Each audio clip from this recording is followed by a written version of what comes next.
Assalamualaikum warahmatullahi wabarakatuh. Waalaikumsalam warahmatullahi wabarakatuh. Alhamdulillahirabbil alamin wa bihi nasta'in ala umuri din. Wassalatu wassalamu ala rasulillah ajmain. Yang terhormat Kepala SMP Negeri 1 Jepara, Bapak Suki SPD, dan saya hormati rekan-rekan Bapak Ibu guru beserta kegiatan group sharing budaya positif di SMP Negeri 1 Jepara. Pertama-tama marilah kita senantiasa bersyukur kepada Allah SWT yang telah memberikan nikmat berupa kesehatan, keselamatan, dan juga kebahagiaan. Tidak lupa sholawat serta salam di qauli Allahumma sholli wa sallim ala sayyidina Muhammad. Semoga selalu tercurah kepada junjungan kita Nabi Muhammad SAW dan kita mendapatkan syafaatnya di hari kiamat.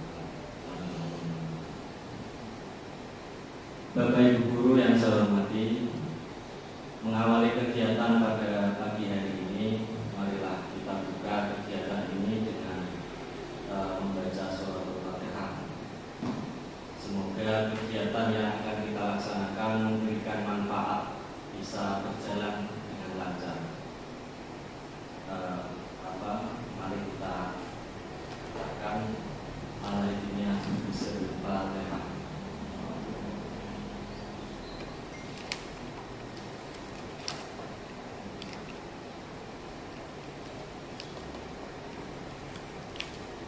Selanjutnya sambutan dari Bapak Kepala Sekolah pada beliau Bapak SPD dari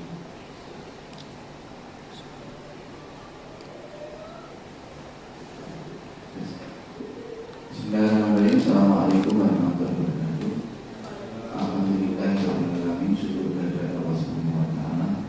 Pagi hari ini kita bisa kumpul di sini dalam kegiatan grup sharing budaya positif dari kegiatan CGP. Sholawat serta salam mari kita berikan kepada Nabi Muhammad SAW yang kita nantikan syafaatnya di qauli Allahumma sholli ala Muhammad wa ala ali Muhammad. Yang kami banggakan Bapak Andi, saya beserta Bapak Ibu guru semua peserta kegiatan grup sharing budaya positif pagi hari ini. Pertama, kami menyambut baik kegiatan ini menjadi bagian dari kita untuk senantiasa belajar. Jadi kegiatan persekolahan itu yang kita harapkan yang positif itu bukan hanya kerja tapi juga tetap belajar. Jadi kalau ada benar apa yang disampaikan salah satu ulama di entah sampai boleh kita berhenti sekolah tapi jangan berhenti belajar. Nah, sekarang ini posisi kita bekerja tetapi tidak boleh berhenti belajar. Mudah-mudahan ini menunjang semuanya, kembalinya itu menunjang pertama kepada audiens kita, audiens pekerjaan kita, yaitu siswa kita menjadi lebih baik. Karena siswa yang hebat itu mesti berasal dari guru yang hebat. Jadi tidak mungkin siswa itu baik kalau gurunya itu tidak baik atau kurang baik. Nah, salah satu ciri yang guru yang baik itu adalah diharapkan guru yang senantiasa belajar. Kita boleh punya beban pekerjaan yang lain, tetapi belajar itu menjadi ruh kita, utamanya guru. Karena kalau menurut saya bangsa ini berbeda atau tidak itu kuncinya tetap di Bapak Ibu guru. Maka sekarang kan istilahnya apa itu menegaskan saja bukan hanya guru tetapi juga menjadi guru penggerak. Karena kunci semua kemajuan bangsa itu tetap guru, tidak bisa yang lain. Maka kalau boleh dikatakan saya dilihat itu profesi yang tidak bisa tergantikan adalah guru. Yang lain boleh digitalisasi. Bisa saja semua nanti bisa saja dilaksanakan atau dilayani robot. Tapi yang tetap tidak bisa digantikan adalah guru. Nah ini mudah-mudahan menjadi semangat bagi Bapak Ibu guru untuk senantiasa menambah ilmunya. Agak rumit tapi saya ingin saya itu. Kenapa? Karena kita itu kadang tidak tahu di depan itu ada apa. Barangkali ilmu kita itu justru menjadi penolong kita di masa yang akan datang. Jadi belajar itu bagian dari kebaikan. Kebaikan yang kita lakukan pada saat ini akan menolong nasib kita di masa yang akan datang. Itu yang saya lakukan. Mudah-mudahan ini bagian dari motivasi kami untuk berkegiatan dan berbudaya positif.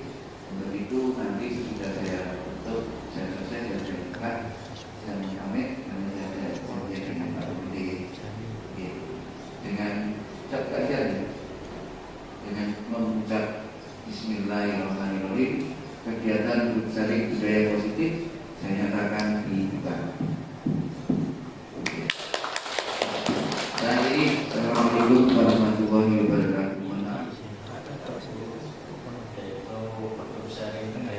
Sebelum kita masuk ke dalam acara inti, ini sedang saya memposisikan diri dulu ke depan biar kita.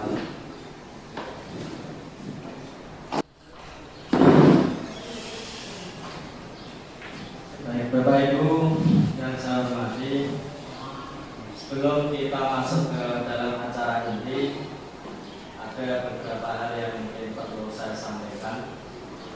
Yang pertama adalah kita ikuti kegiatan ini dengan rasa senang, dengan rasa bahagia, tanpa ada paksaan, tanpa ada tekanan.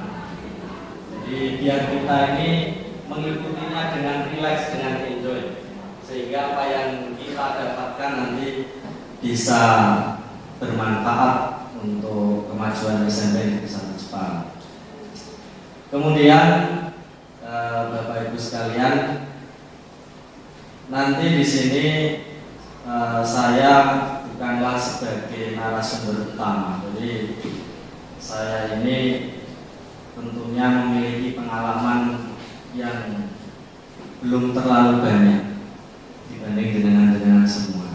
Jadi kita di sini dalam kegiatan group sharing kita berdiskusi tentang budaya positif, sehingga nanti dengan bisa menyampaikan pengalaman yang sudah dimiliki.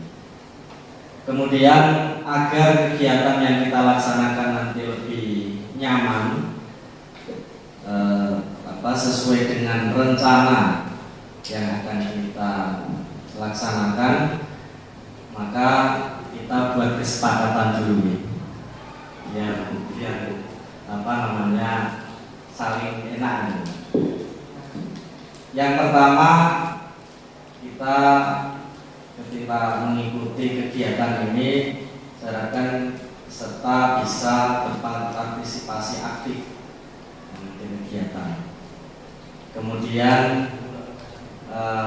mengaktifkan mode getar untuk hatinya, supaya kita kan kalau ada orang yang di depan itu biar bisa fokus. Kemudian kalau Bapak Ibu nanti ada yang ingin disampaikan, ingin bertanya atau berpendapat, monggo nanti bisa mengangkat tangannya.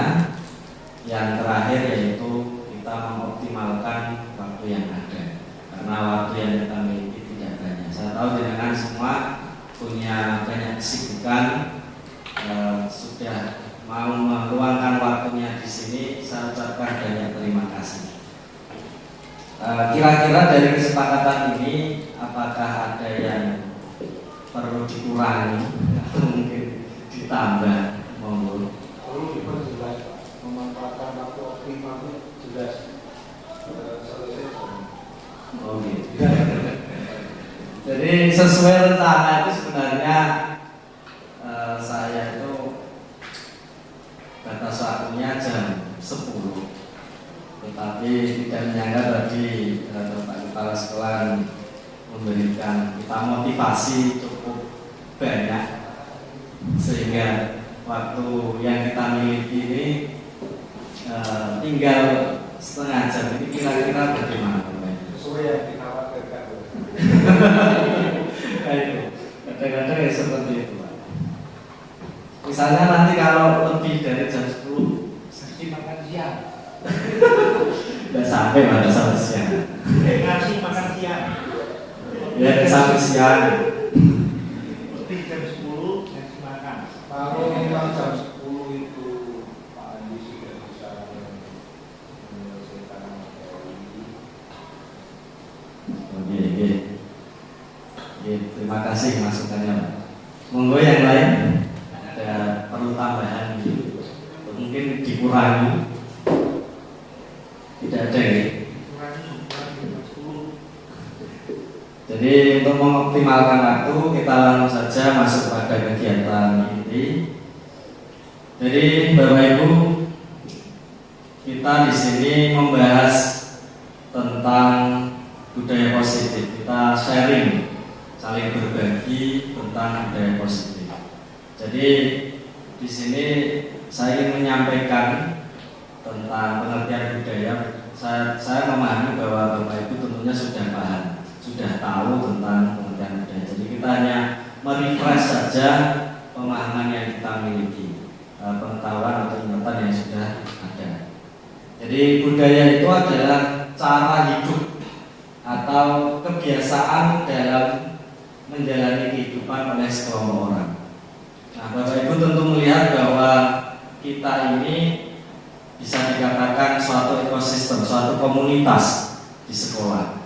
Sehingga ketika di situ ada sekelompok orang, maka di situ ada kebiasaan-kebiasaan yang dilaksanakan oleh orang-orang tersebut. Nah, kita sebagai komunitas pendidikan tentunya sebagai seorang guru punya tanggung jawab. Bagaimana supaya komunitas itu bisa berjalan dengan sesuai dengan aturan yang ada, yaitu tanggung jawabnya menciptakan suatu lingkungan yang positif bagi warga sekolah sehingga nantinya tercipta kebiasaan-kebiasaan baik. Jadi kita sebagai guru menjadi contoh bagi murid-murid kita. Kemudian kita juga membantu murid-murid kita ini supaya memiliki kebiasaan-kebiasaan yang baik tersebut. Selanjutnya, kebiasaan-kebiasaan yang sudah tumbuh di dalam diri guru, di dalam diri murid, di dalam diri warga sekolah nantinya akan membentuk suatu budaya. Dan kita harapkan tentunya budaya tersebut adalah budaya yang baik, yaitu budaya positif.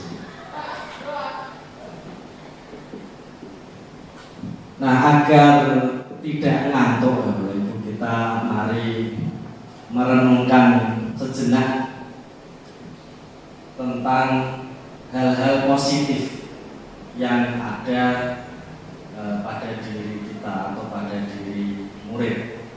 Jadi di sini saya sediakan pertanyaan, ada 2 pertanyaan, nanti Bapak Ibu bisa menuliskan jawabannya di kertas yang saya sediakan.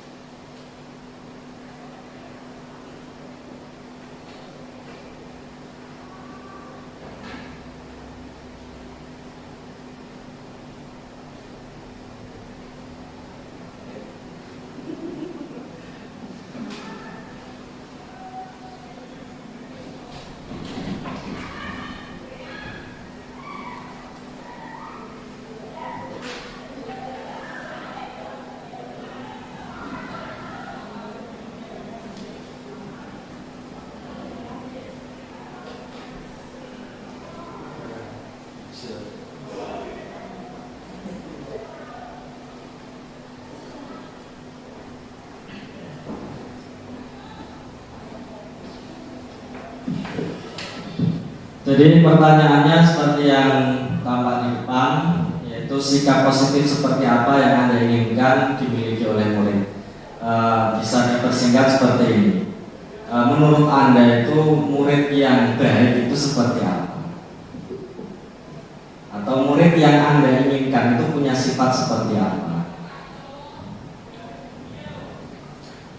Kemudian agar murid tersebut memiliki sikap tersebut, sikap-sikap positif tadi, bagaimana guru bersikap terhadap muridnya. Monggo, ini 2 menit cukup. Bagaimana guru sikapnya, guru saya sendiri atau guru secara umum? Menurut pandangan Anda, jadi tidak harus diri sendiri, tapi idealnya menurut Anda. Sama seperti sikap murid itu yang Anda inginkan. Jadi bukan sikap murid yang ada di sini, tapi yang Anda harapkan. Cukup ya Bapak Ibu. Nah, mungkin ini ada satu perwakilan atau mungkin 2 atau 3 yang bisa menyampaikan hasilnya. Mungkin yang terdekat, Bu Nana.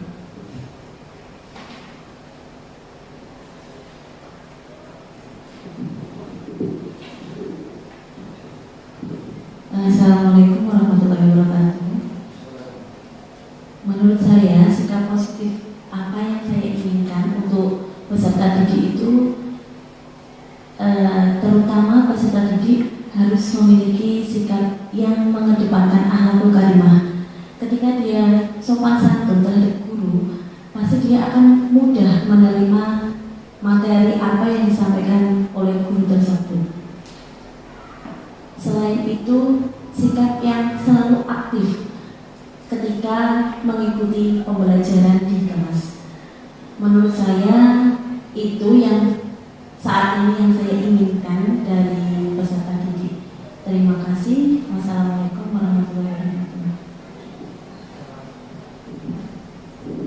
Baik, terima kasih Bu Nana. Jadi intinya tadi salah satu sikap kita persingkat yaitu berakhlak mulia, akhlakul karimah. Mungkin satu lagi menurut Bu.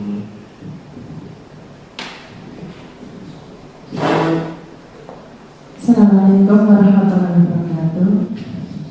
Terima kasih Pak Andi sudah diberi kesempatan untuk mengungkapkan apa yang saya inginkan. Seperti profil di gambar di WhatsApp saya, wal asri, ada hubungannya dengan waktu. Itu sebagai pengingat diri saya dan sebagai harapan saya untuk murid-murid juga.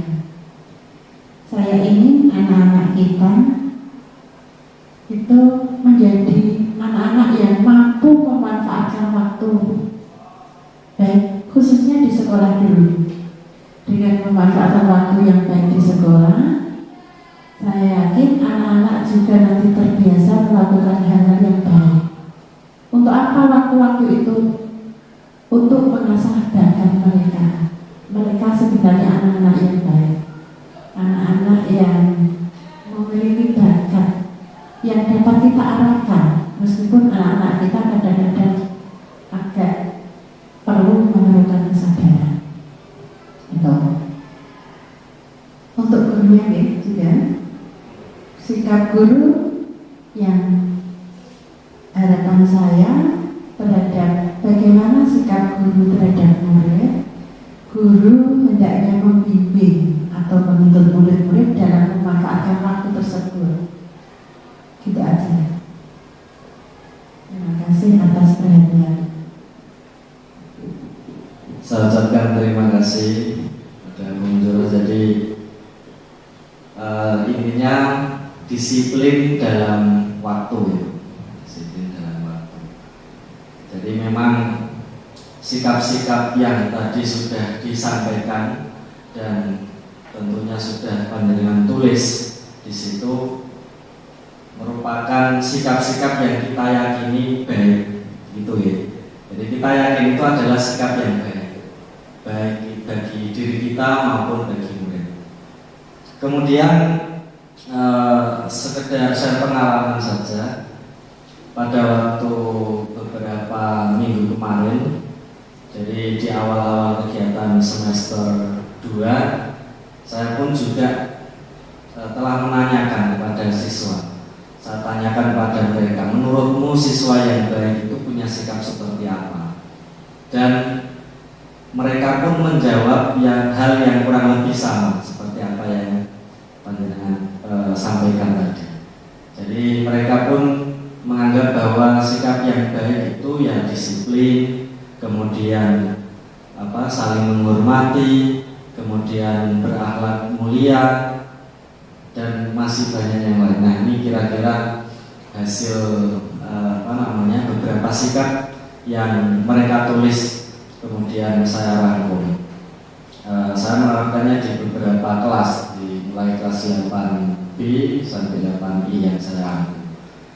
Jadi ada rajin, beriman, dan seterusnya. Jadi Bapak Ibu, intinya apa? Kalau kita melihat nilai-nilai atau sikap yang tadi sudah panjenengan tulis dan juga yang sudah dituliskan oleh anak-anak, kita bisa mengatakan bahwa ada satu sikap yang kita yakini bersama bahwa itu adalah sikap yang baik, dan itulah nanti yang disebut sebagai kebajikan, nilai-nilai kebajikan universal. Nah, sebagai pendidik, tujuan kita adalah menciptakan anak-anak yang memiliki disiplin diri, sehingga mereka nantinya berperilaku mengacu pada nilai. Nah, kita harapkan tadi kan sesuai dengan budaya positif, membiasakan anak-anak untuk memiliki nilai-nilai kebajikan universal ini. Kemudian nilai-nilai kebajikan universal tersebut sebenarnya sudah termuat sebagian besar itu di dalam profil pelajar Pancasila. Kalau kita lihat kan ada beriman, bertakwa, pada Tuhan Yang Maha Esa, berakhlak, sampai dengan kreatif. Nah, itu semua sudah mencakup sebagian besar nilai-nilai kebajikan universal yang kita yakini bersama. Nah, sekarang di pertanyaan kedua yang tadi juga sudah saya bagikan, mari kita renungkan sejenak.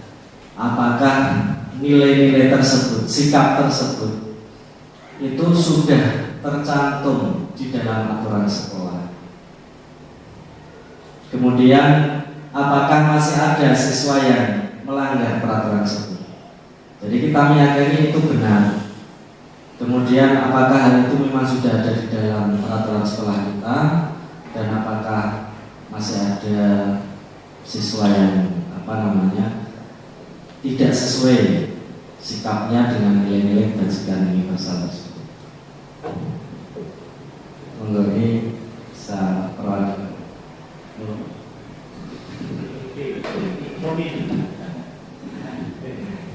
Assalamualaikum warahmatullahi wabarakatuh. Terima kasih atas waktu yang diberikan. Kalau dari pertanyaan di sini, apakah sikap tersebut sudah tercantum di dalam aturan sekolah? Mungkin saya tidak di aturan sekolah karena tidak hafal, tapi divisi sekolah itu sudah ada. Karena kalau ini kan berarti kelanjutan dari pertanyaan yang pertama tadi, karena pertanyaan pertama tadi saya ini berkaitan dengan akhlakul karimah. Nah, kemudian dihubungkan ke apakah sikap tersebut sudah tercantum di dalam aturan sekolah.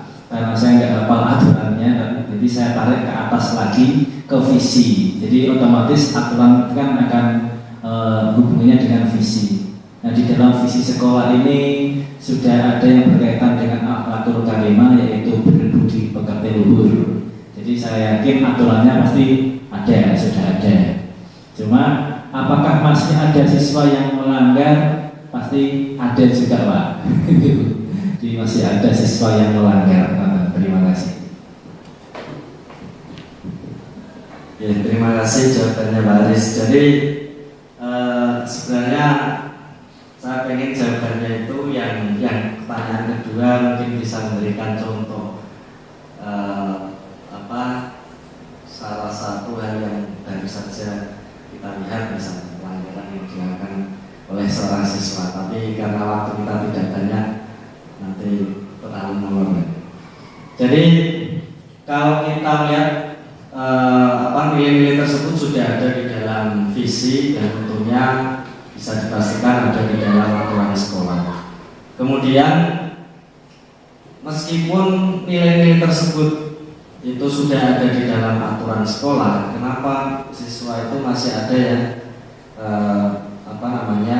belum memiliki nilai-nilai tersebut atau masih melanggar aturan tersebut?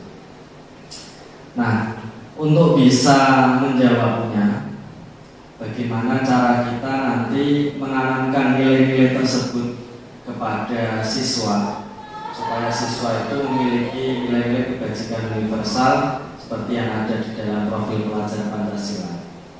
Jadi di sini berarti kalau kita melihat aturan saja ternyata tidak cukup, karena sebagai buktinya masih ada siswa yang melakukan pelanggaran. Terus bagaimana cara kita? Nah, maka sebelum kita lanjut membahas tentang caranya, mari kita memahami dulu tentang teori kelompok.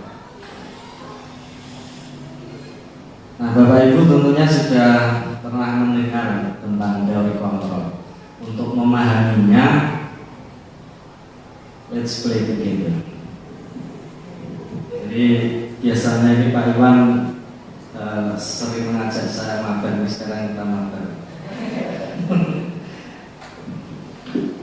Teori kon.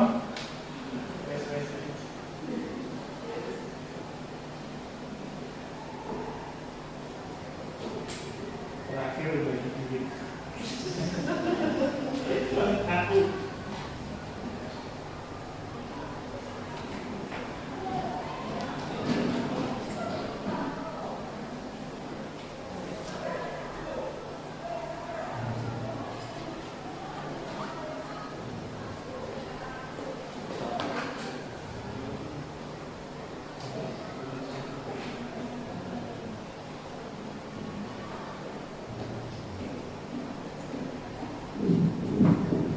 Jadi Bapak Ibu, biar kita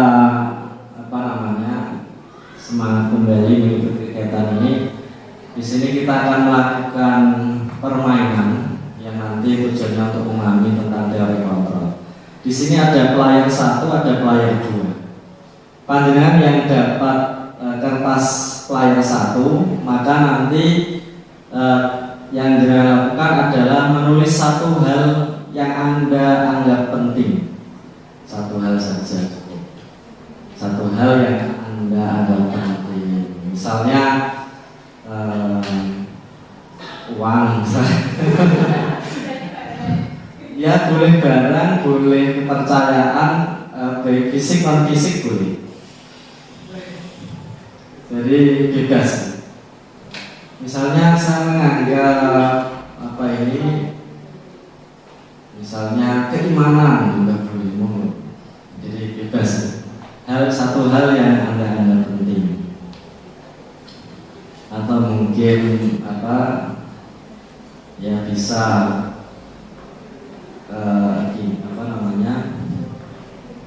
Nah, pokoknya nanti setelah Anda tulis, nanti Anda genggam tulisan tersebut. Kemudian untuk yang player 2 nanti menuliskan salah satu cara yang tujuannya untuk membuka tangan player 1. Jadi kita biar nanti enak dalam simulasinya, dituliskan cara Jadi cara supaya player 1 yang ada di sebelah Anda itu nanti mau membuka tangannya. Anda boleh melakukan berbagai cara. Jadi boleh dengan membujuk, boleh dengan misalnya apa ya, merayu, boleh dengan menghardik sekalipun misalnya. Jadi pokoknya boleh dengan berbagai cara. Kemudian nanti kita praktekkan. 1 menit cukup.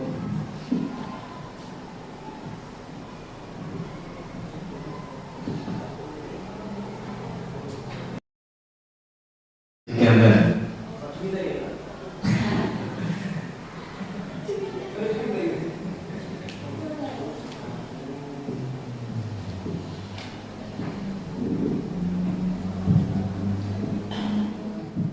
Kalau sudah, mari kita simulasikan mungkin perwakilan atau Bapak Ibu bisa mencoba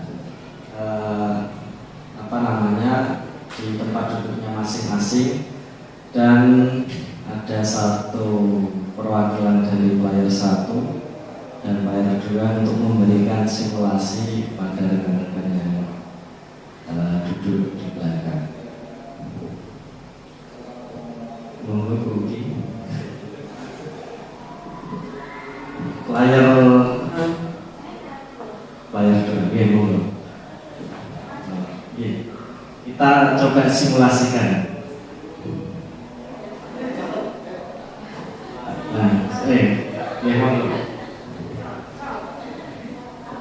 Nah, sesuai dengan petunjuknya, Buki sudah ditulis ya, apa yang Anda anggap penting, kemudian Anda genggam. Di dalam player 1. Oh ya, player 1. Kemudian Buki player 2. Sekarang Buki coba usaha untuk membuka tangan Pak Iwan. Sesuai dengan yang tertulis di situ, cara yang Anda tulis di situ.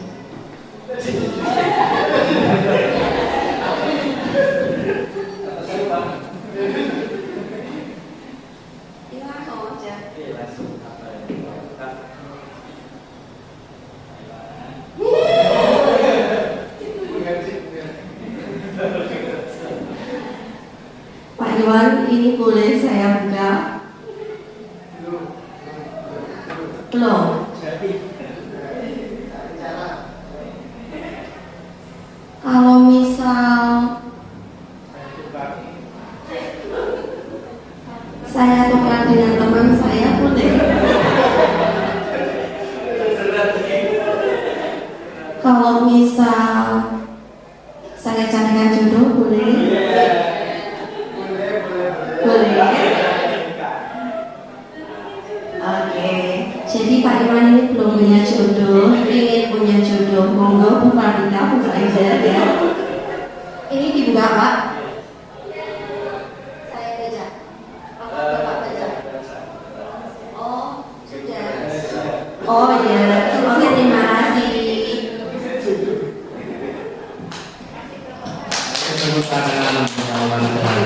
Ini saya ucapkan terima kasih atas partisipasinya. Jadi ternyata Buki bisa membuka tangan Pak Iwan.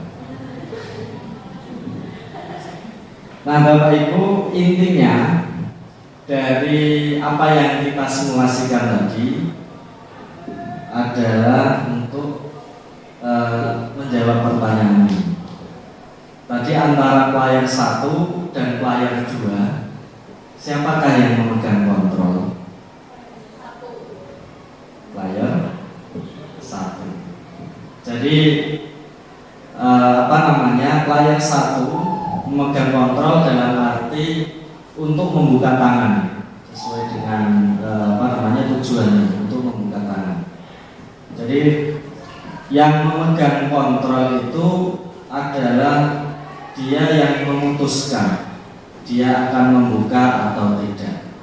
Jadi player 2 kan hanya bisa membujuk, hanya bisa mencari cara supaya player 1 itu mau menerima kontrol dari dia. Tapi pada dasarnya tetap pelajar satu sendirilah yang menentukan. Itu yang dimaksud memegang kontrol. Nah, sesuai dengan teori kontrol oleh Dr. William Glasser, bahwa hanya Anda yang bisa mengontrol diri Anda. Jadi kita sendiri bisa mengontrol diri kita sendiri, dan Anda tidak bisa mengontrol orang lain, kecuali kalau orang itu mengizinkan. Jadi masalah tadi Pak Iwan akhirnya membuka tangannya, berarti Pak Iwan bersedia untuk dikontrol.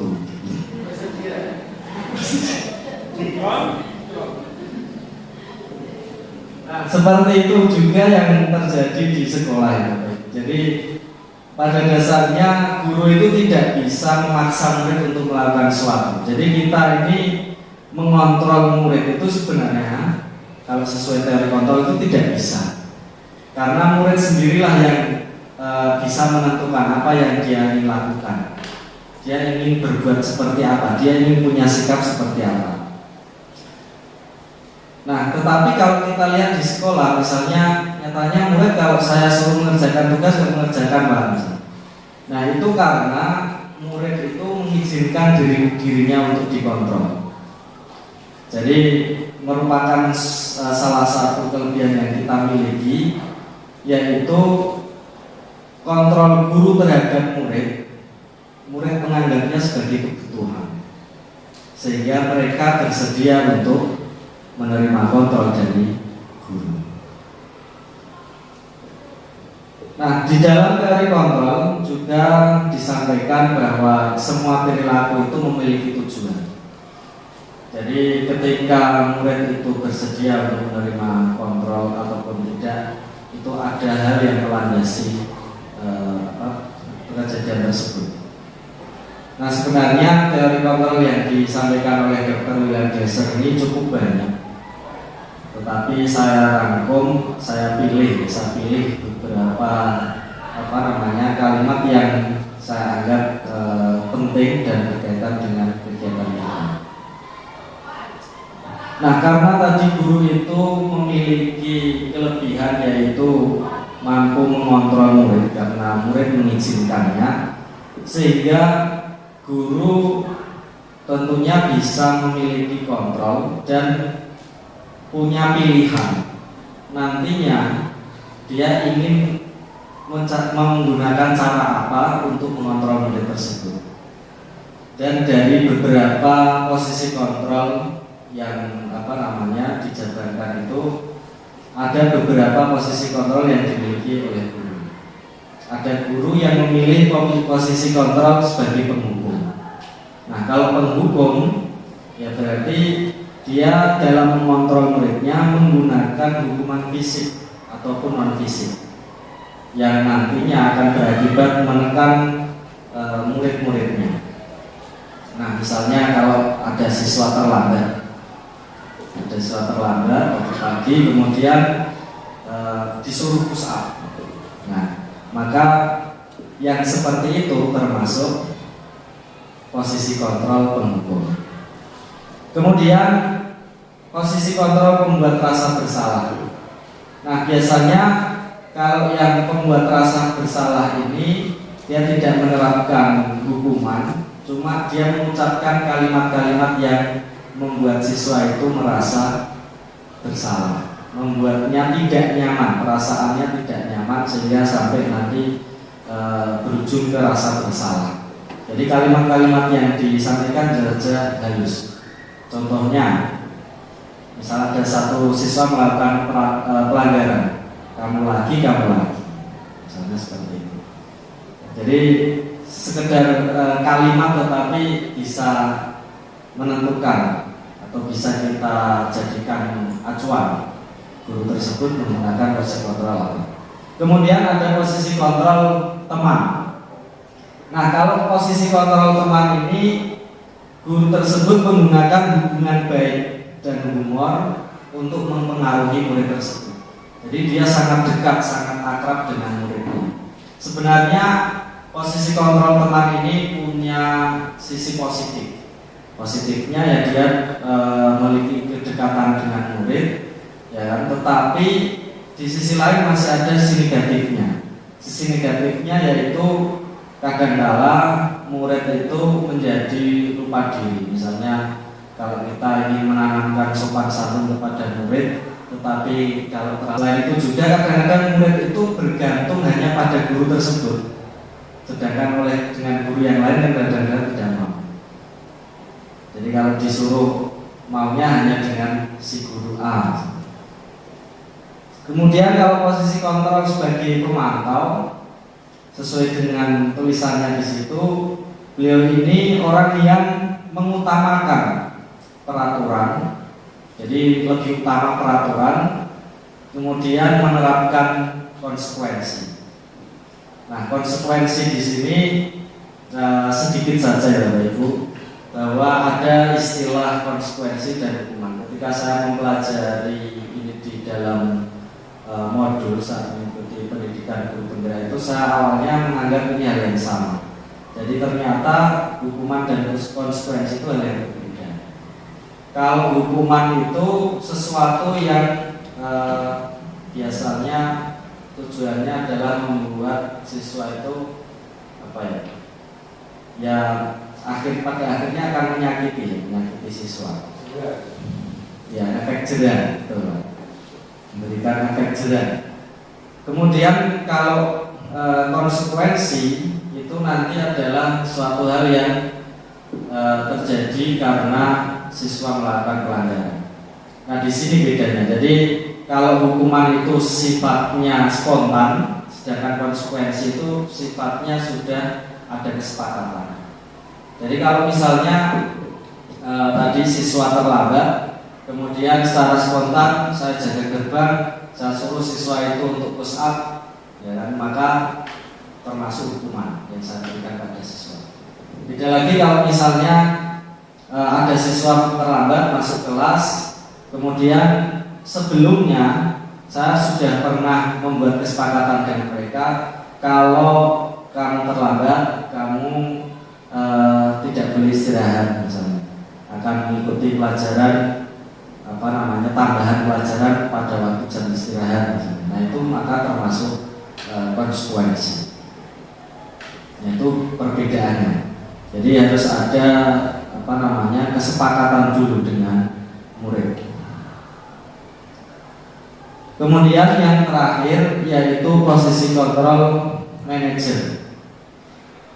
Nah, ciri yang paling mudah posisi kontrol manajer ya menggunakan restitusi.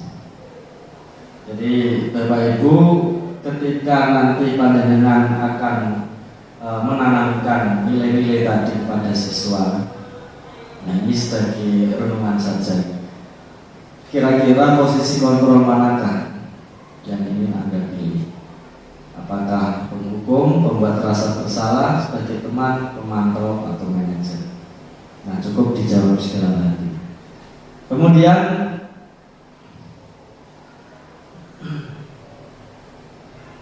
kalau kita menjawab pertanyaan ini, menurut Bapak Ibu manakah posisi kontrol yang tepat agar kebiasaan baik dapat tertanam pada diri siswa, sekaligus tetap memberikan rasa aman dan nyaman pada siswa menjalani pendidikan di sekolah.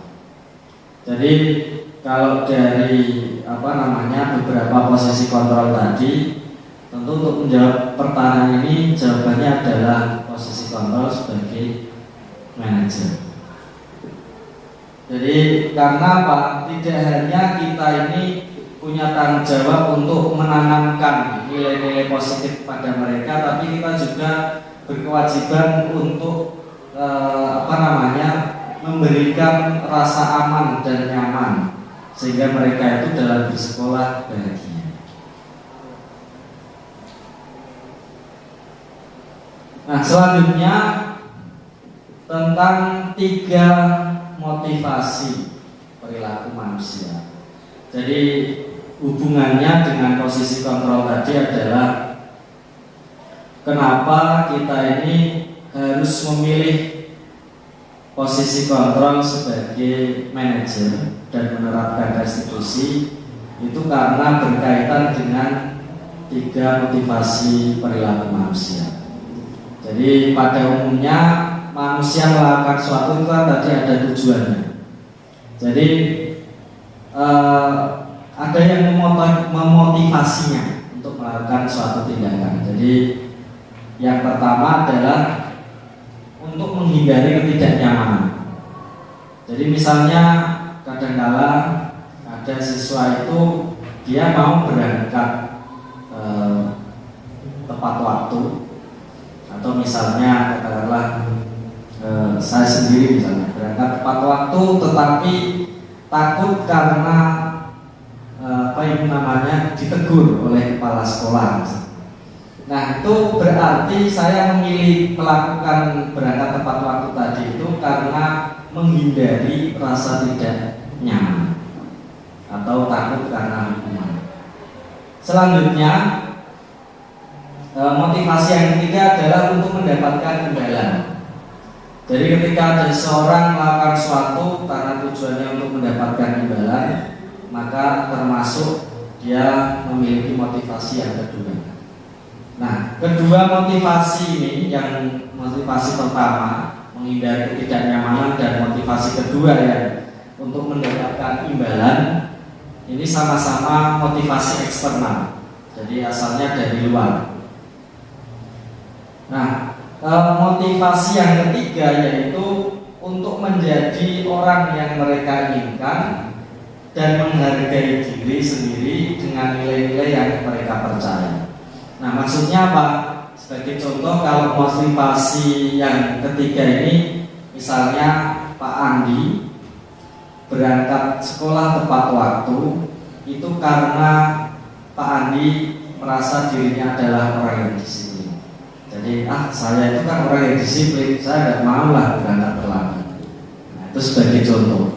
Jadi kalau motivasi pertama, dia takut dihukum oleh kepala sekolah atau ditegur, atau misalnya kalau yang kedua tadi dia ingin mengharapkan imbalan dari kepala sekolah atau mungkin disanjung oleh teman atau mendapatkan pengakuan. Nah, ketika siswa itu melakukan sesuatu atau mungkin dia menerapkan nilai-nilai positif tadi, maka kemungkinan ada 3 motivasi ini yang mendasari. Bisa jadi karena dia takut dihukum, bisa jadi karena dia ingin mendapatkan pujian dari gurunya atau mendapat imbalan, bisa jadi karena dia memang merasa dirinya adalah orang yang baik. Saya tidak boleh melakukan hal yang tidak baik.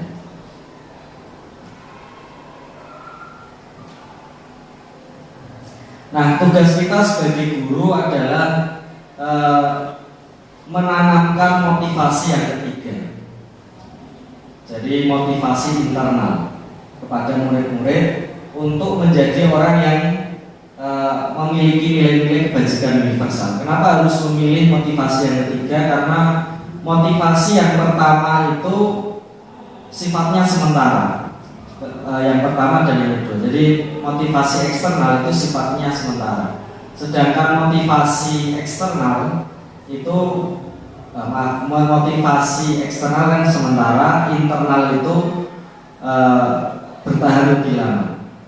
Jadi melatih diri dan murid memiliki motivasi internal akan berdampak jangka panjang.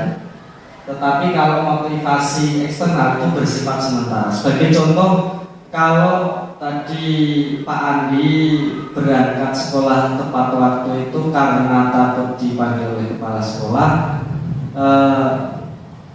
ketika kepala sekolah tidak menerapkan hukuman, maka Pak Andi akan berangkat terlambat.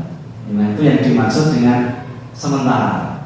Begitu juga misalnya ketika penjenengan mengajar di kelas, siapa yang mau maju ke depan nanti saya berikan uang misalnya. Nah, ketika Anda tidak memberikan uang, ya bisa jadi malah siswanya tidak mau maju ke depan. Itulah motivasi eksternal sifatnya sementara. Sedangkan kalau internal, dia akan bertahan lebih lama atau dalam jangka panjang. sehingga ada yang menghukum ataupun tidak, ada yang memberikan penghargaan ataupun tidak, dia akan tetap melakukannya. Nah, itu yang kita harapkan pada siswa. Jadi ketika mereka sudah memiliki nilai-nilai karakter tadi, nilai-nilai yang baik tadi, ketika mereka menjalankannya di sekolah, kita harapkan yang menjadi dasar dari perilaku mereka adalah motivasi internal. Nah, jadi penghargaan sekalipun itu sebenarnya menghancurkan potensi mereka. Jadi ini sudah pernah diteliti.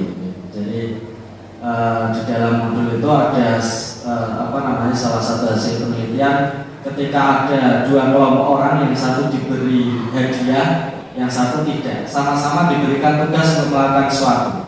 Ternyata setelah beberapa lama, yang diberikan hadiah itu justru kreativitasnya menurun. Jadi hasilnya malah berkurang.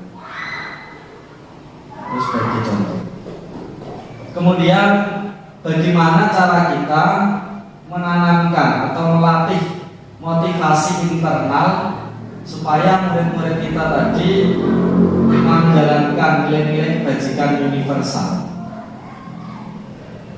Nah, cara yang kita pilih supaya murid itu mau melaksanakan memiliki nilai-nilai kebajikan universal dan memiliki motivasi internal, yaitu dengan cara guru tersebut memilih posisi kontrol sebagai manajer yang menerapkan restitusi.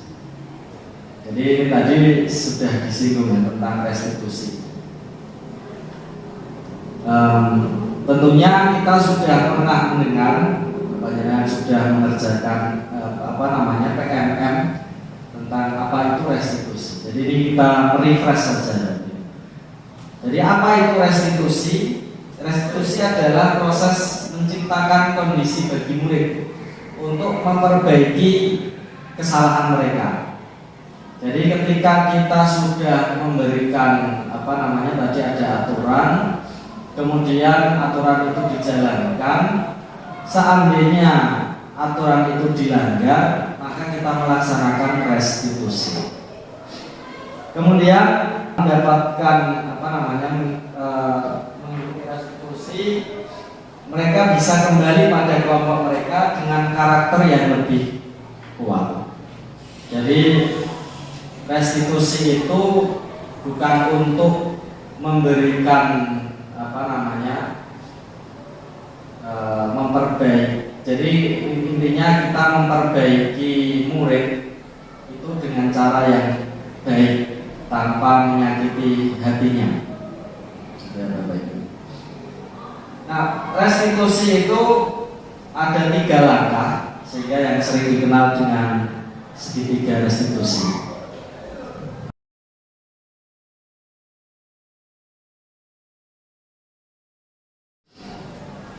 Jadi ya jaga-jaga saja. Nah, tahapan dari segitiga restitusi itu apa saja? Yaitu yang pertama adalah menstabilkan identitas. Jadi ketika kita menerapkan restitusi, kan tadi melalui 3 langkah. Tentunya ini didahului dengan adanya seorang siswa yang melakukan tindakan yang tidak sesuai dengan nilai-nilai. Misalnya siswa katakanlah melanggar peraturan, maka kita bisa menerapkan restitusi. Pertama yang kita lakukan adalah menstabilkan identitas. Kalau bahasa yang saya pilih supaya lebih mudah kita pahami itu menenangkan siswa tersebut. Jadi ketika siswa melakukan kesalahan, kadang-kadang kan dia panik, dia takut. Bisa jadi kalau pas sedang bertengkar dia sedang posisinya marah. Menstabilkan identitas itu berarti kita menenangkan dirinya dulu dengan kalimat-kalimat atau dengan tindakan. Misalnya ya sudah, namanya manusia, wajar lah melakukan kesalahan. Jadi ketika mendengar itu kan dia agak perasaannya itu agak lebih nyaman gitu. tidak merasa takut lagi. Atau misalnya ada siswa yang bertengkar, kemudian dia sedang emosi.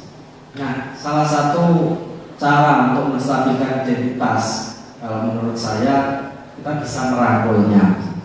Rangkul itu bisa termasuk menstabilkan identitas. Itu kalau pendapat saya. Mungkin kalau tidak sesuai nanti bisa dikoreksi yang lain. Maka itu termasuk atau tidak. Kemudian yang kedua adalah validasi tindakan yang salah. Setelah kita menstabilkan identitasnya, selanjutnya kita memvalidasi tindakan yang salah itu seperti menanyakan apa yang mendasari hal tersebut. Jadi karena tadi sesuai dengan teorinya bahwa setiap tindakan itu kan pasti ada tujuan. Jadi bisa jadi dia melakukan hal tersebut untuk memenuhi kebutuhan dasarnya. Ada kebutuhan dasarnya yang tidak terpenuhi. Nah, sedikit membahas tentang 5 kebutuhan dasar manusia. Jadi manusia itu pada umumnya memiliki 5 kebutuhan dasar: bertahan hidup, kasih sayang dan rasa diterima, kesenangan, kebebasan, penguasaan. Kalau ada kebutuhan dasar yang tidak terpenuhi, maka biasanya kita akan berusaha untuk memenuhinya, meskipun kadang-kadang yang dilakukan melanggar aturan. Nah, sebagai pengalaman, dulu saya pernah mengajar di kelas 7 sewaktu belum corona. Jadi ada salah satu siswa itu yang tidak pernah diam ketika diterangkan. Jadi selalu saja lari ke sana kemari, sudah diingatkan, terus kadang-kadang masih ngobrol. Ada yang seperti itu. Jadi waktu itu ya saya tentunya belum paham tentang 5 kebutuhan dasar manusia.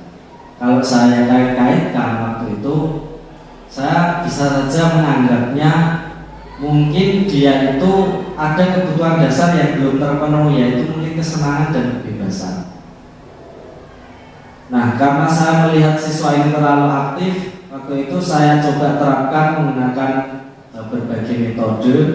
Jadi metode yang menyenangkan, menggunakan praktek supaya dia itu kebutuhannya itu terpenuhi. Jadi supaya dia itu senang. Saya pikir kan karena pembelajaran saya membosankan kan gitu. Nah, tetapi ternyata itu tidak ada perubahan. Artinya apa yang saya lakukan, ada siswa yang hiperaktif dan lain-lain. Kemudian saya terapkan pelajaran yang interaktif, ternyata tidak ngefek. Kemudian di semester kedua waktu itu saya di awal-awal pembelajaran saya biasanya mengisi dengan permainan logika. Saya pernah bermain cross the river, menyeberang sungai. Jadi ini kan permainan logika. Nah, waktu itu saya lihat anak tersebut sangat antusias. Jadi dia sangat senang, bahkan ketika masuk pembelajaran, karena saya merasa tadi sudah tidak berhasil interaktifnya, maka saya pun mengajar seperti biasa. Nah, waktu itu anak tersebut berubah. Jadi dia itu menjadi sangat antusias dengan pelajaran saya. Jadi saya pikir-pikir, kok apa mungkin dia ini memang kebutuhannya itu adalah kebutuhan penguasaan yang kurang. Jadi memang bisa dikatakan untuk memahami 5 kebutuhan dasar ini, kira-kira kalau ada siswa yang melanggar peraturan, kebutuhan dasar apa yang belum terpenuhi, itu memang tidak mudah. Jadi kita perlu menggali lebih dalam, perlu berlatih supaya kita ini bisa tahu. Jadi ketika ada siswa melakukan ini, oh siswa ini karena memenuhi kebutuhan dasar. Siswa tidak berangkat misalnya, ada siswa yang tidak pernah berangkat sama sekali atau jarang berangkat. Nah, kira-kira kebutuhan dasarnya apa? Nah, itu yang nantinya bisa mendasari cara yang kita pilih untuk menyelesaikan persoalan tersebut. Nah, selanjutnya setelah kita menggali tadi, melakukan validasi tindakan yang salah, selanjutnya kita menanyakan keyakinan. Jadi misalnya, menurut kamu hal itu sudah tepat atau belum? Nah, kita tanya pada siswa. Atau kalau Bapak Ibu sudah membuat kesepakatan kelas atau keyakinan kelas, itu bisa ditanyakan. Nah, kalau di keyakinan kelas kita itu kira-kira apa yang tidak tepat dengan tindakan yang kamu lakukan. Tetapi kalau menurut pendapat saya pribadi, melakukan restitusi itu tidak harus menunggu kita membuat kesepakatan kelas atau keyakinan kelas. Jadi kita bisa melakukannya meskipun belum membuat kesepakatan ataupun keyakinan kelas. Karena apa? Kita bisa saja menanyakan nilai-nilai yang bersifat universal tadi. Karena pada dasarnya kita sudah meyakini hal yang benar itu seperti apa, bisa membedakan hal yang tidak benar itu seperti apa. Tetapi kalau kita sudah menerapkan kesepakatan dan keyakinan kelas, hal itu akan jauh lebih gampang. Kemudian, nah ini mungkin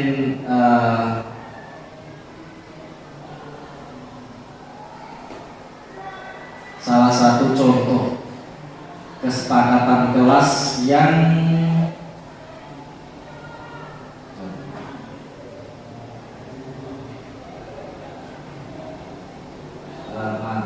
salah satu kegiatan restitusi yang pernah saya simulasikan.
mungkin hasilnya tadi kurang begitu bagus karena memang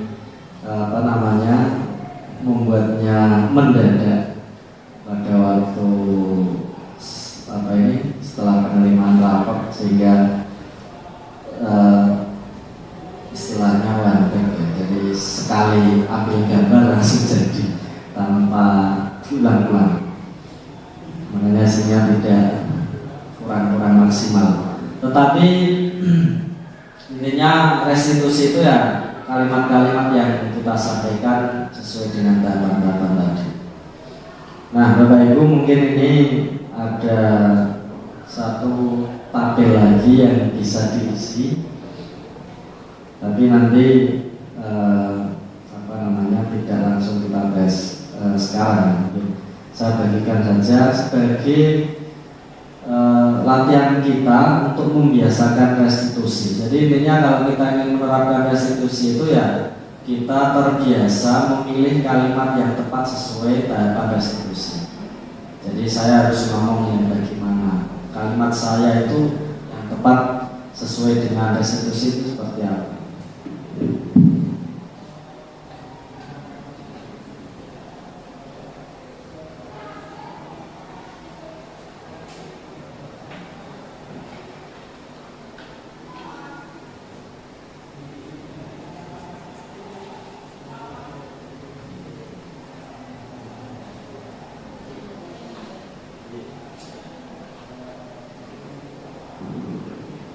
Jadi Bapak Ibu, ini nanti pada tabel tersebut panjenengan centang.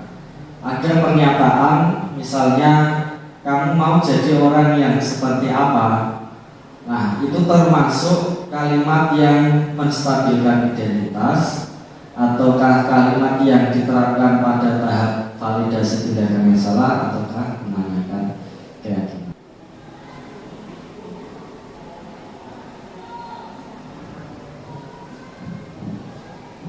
Ini kita sepakati 10:30 selesai gitu ya. Kenapa ya?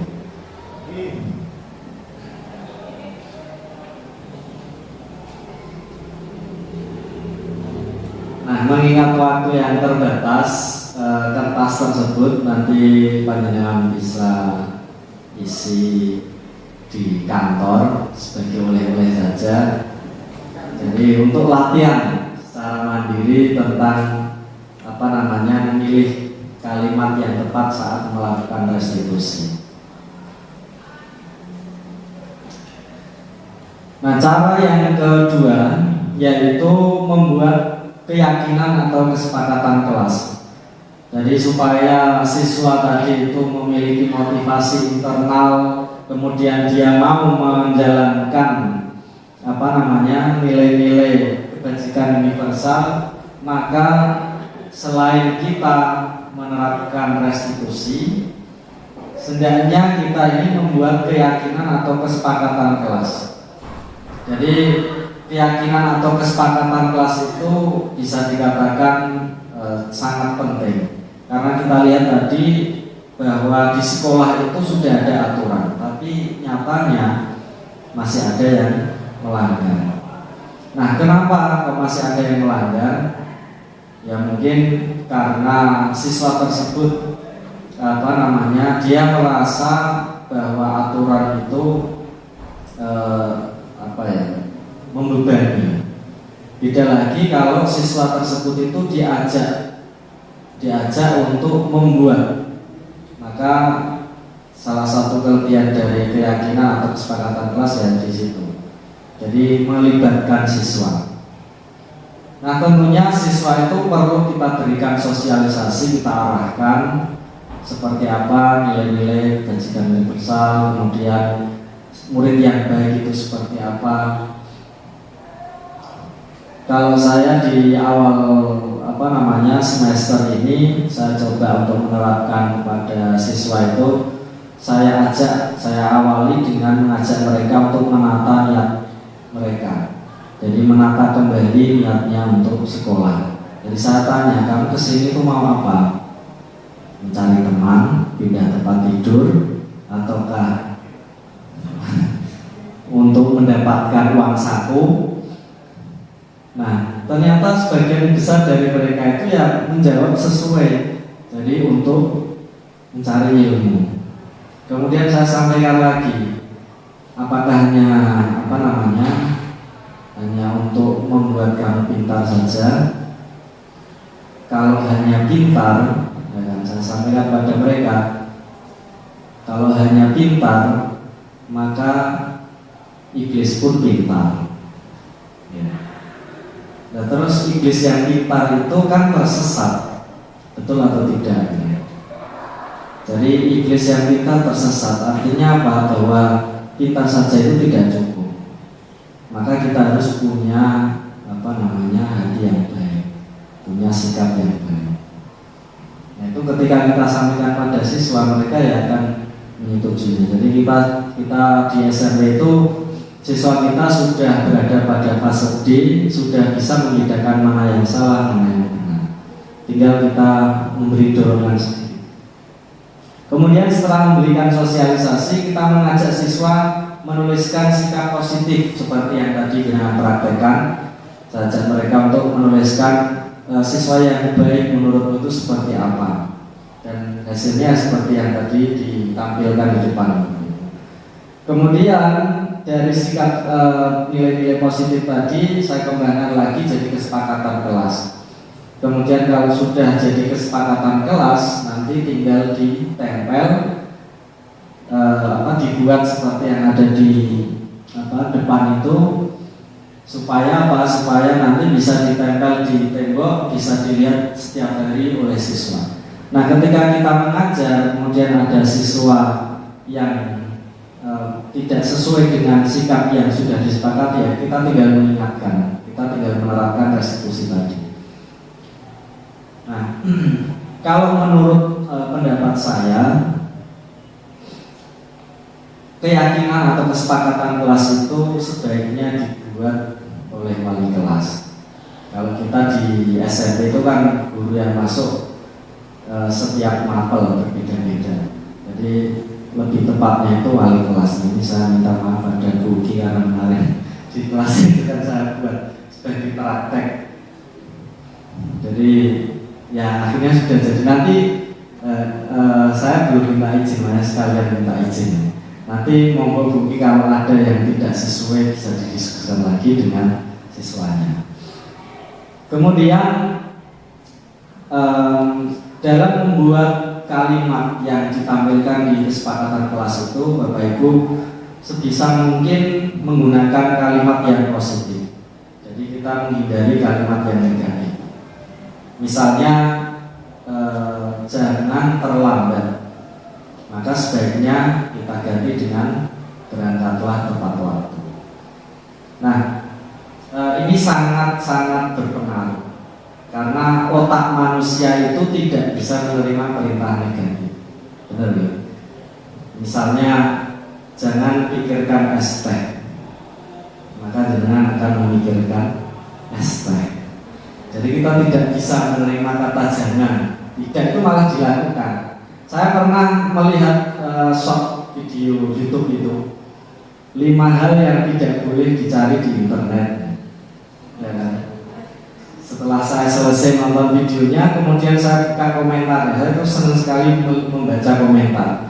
Kemudian saya lihat komentarnya itu 90% mereka menuliskan menyesal. Jadi ternyata mereka setelah melihat itu 5 hal yang tidak boleh dicari di internet malah dicari. Jadi ada kalimat seperti itu tuh malah tertantang. Jadi ada yang menulis komentar itu larangan adalah perintah. Jadi itulah otak kita.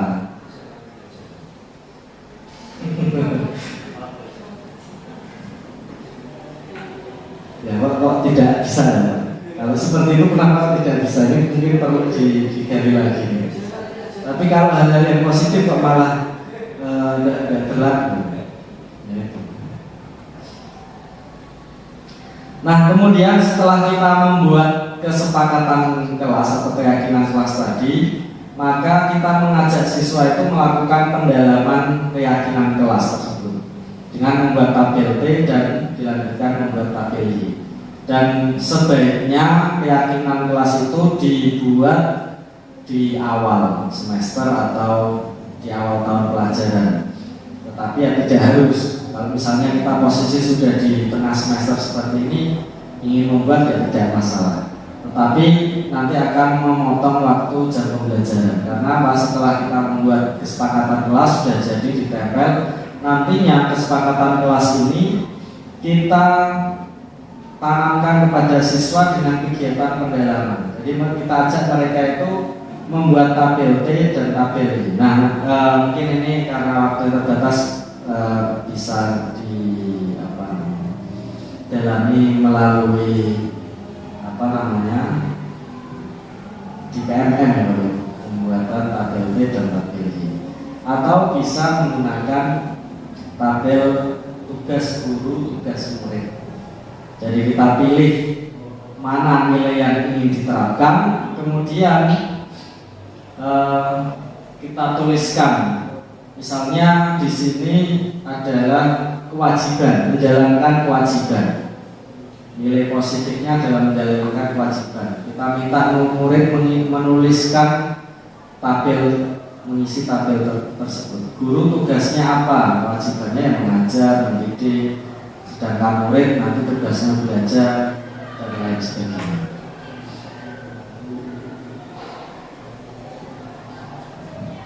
Baik.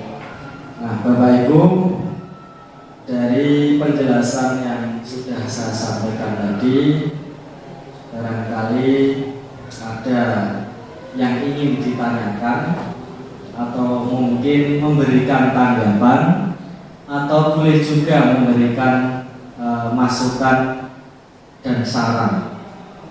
Barangkali kalau yang saya sampaikan itu ada yang tidak sesuai, ada yang melenceng dari materinya. Ini saya berikan dua penanya. Kalau ada yang ingin memberikan tanggapan atau pertanyaan.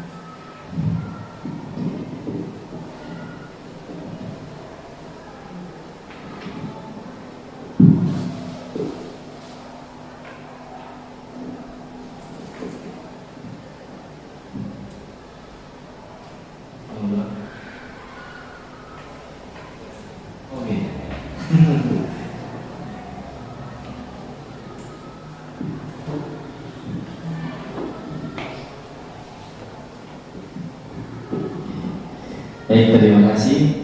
Pertanyaan saya Pak berkaitan dengan restitusi.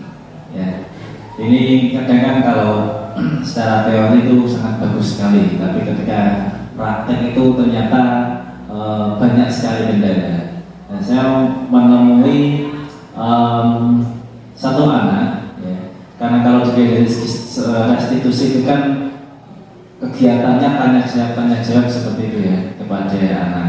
Nah, Kak, saya menemui anak yang sangat pendiam dan sangat menutupi apapun yang dia lakukan. Jadi ketika ditanya, contohnya, kamu tadi malam tidur jam berapa? Tidak tahu, Pak. Setelah jam 12 atau sebelum jam 12? Tidak tahu. Pokoknya jawabnya tidak tahu gitu, kayak sidangnya PC itu, tidak tahu semuanya gitu. Nah, itu kira-kira gimana Pak biar anak itu bisa mau terbuka? Terima kasih.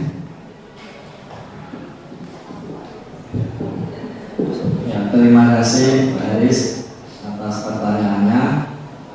Ini kalau nanti saya tidak bisa menjawab, mohon bantuannya.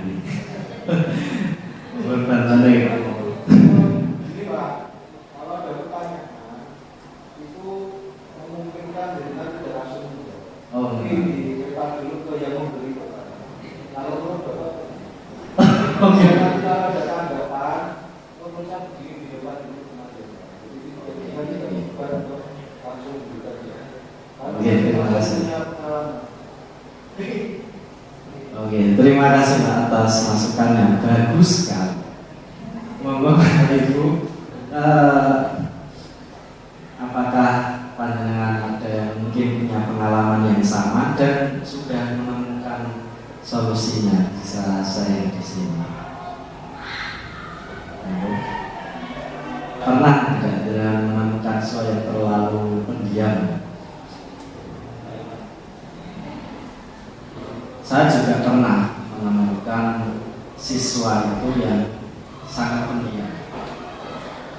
Tetapi kalau sesuai teorinya, tadi kan kita itu diharapkan menerapkan restitusi, yang mana di situ kan berupa tanya jawab. Sebenarnya kalau berdasar teori itu kita boleh saja menerapkan selain restitusi dalam kondisi tertentu. Misalnya kalaupun turun, jadi di sini kan dianggap bahwa restitusi itu yang paling bagus. Boleh saja kita turun itu ke misalnya apa tadi, posisi kontrol pemantau. Jadi ketika siswa itu sudah diberikan restitusi beberapa kali tidak ada hasilnya, boleh saja kita menerapkan posisi kontrol pemantau. Artinya kita memberikan konsekuensi pada mereka. Makanya kalau di dalam modul itu di situ diterangkan tentang cara menerapkan konsekuensi, mana yang termasuk konsekuensi, mana yang termasuk hukuman. Tetapi dalam kondisi tertentu, mungkin kalau yang seperti disampaikan Pak Aris tadi kasusnya, mungkin posisi kontrol yang dilakukan oleh siswa tersebut biasa dalam posisi kontrol teman. Jadi ya kalau selama itu bersifat kasuistik, jadi tidak diterapkan kepada semua siswa, biasa saja menurut saya. Jadi dengan memberikan pendekatan yang berbeda, yaitu kita memposisikan diri sebagai teman, mungkin siswa tersebut akan terbuka. Tetapi kalau saya itu cenderungnya itu memang punya sifat yang sebagai pemantau. Bahkan sebelum mengikuti JGP sekalipun, sebelum ada kurikulum merdeka sekalipun, itu kalau saya masuk ke dalam kelas di awal-awal tahun pelajaran itu saya selalu menyampaikan kalau di kelas saya itu punya aturan begini, ya mereka saya ajak untuk menyepakatinya, sehingga kalau ada pelanggaran makanya apa yang mereka terima bukannya hukuman tetapi konsekuensi. Mungkin terbaik yang lain bisa menambahkan atau memberikan tanggapan dari pertanyaan Haris yang sudah punya pengalaman, atau mungkin boleh bertanya lagi.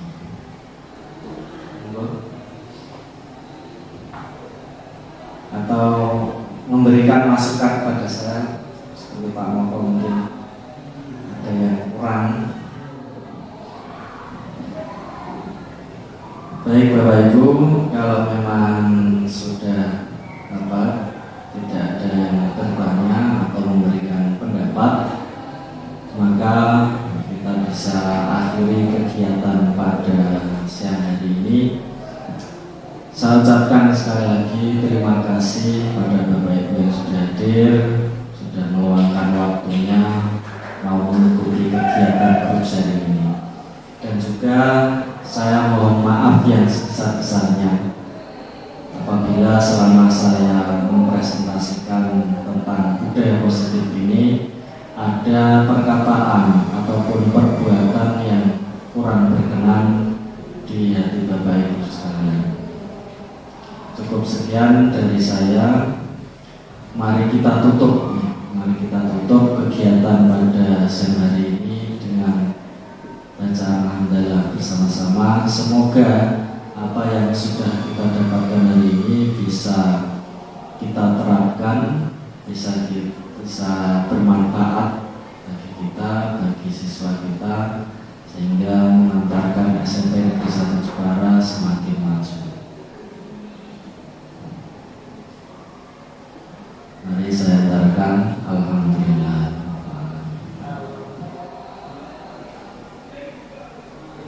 Sekian dari saya.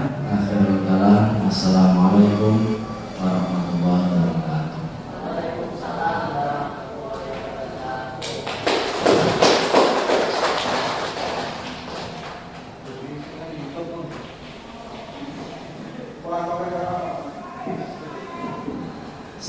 pagi Bapak Ibu. Kalau boleh saya minta refleksinya, mungkin nanti bisa dituliskan tentang apakah penyampaiannya sesuai ataukah tidak, ataukah ada hal yang berkesan di dalam kegiatan ini ataukah tidak, apa yang Anda dapat, kemudian apa rencana ke depan setelah mengikuti kegiatan ini. Nah, nanti bisa dituliskan di kantor dengan pesan saya. Dengan pastinya kan setelah ini masih banyak kegiatan, jadi bisa menyusul ya.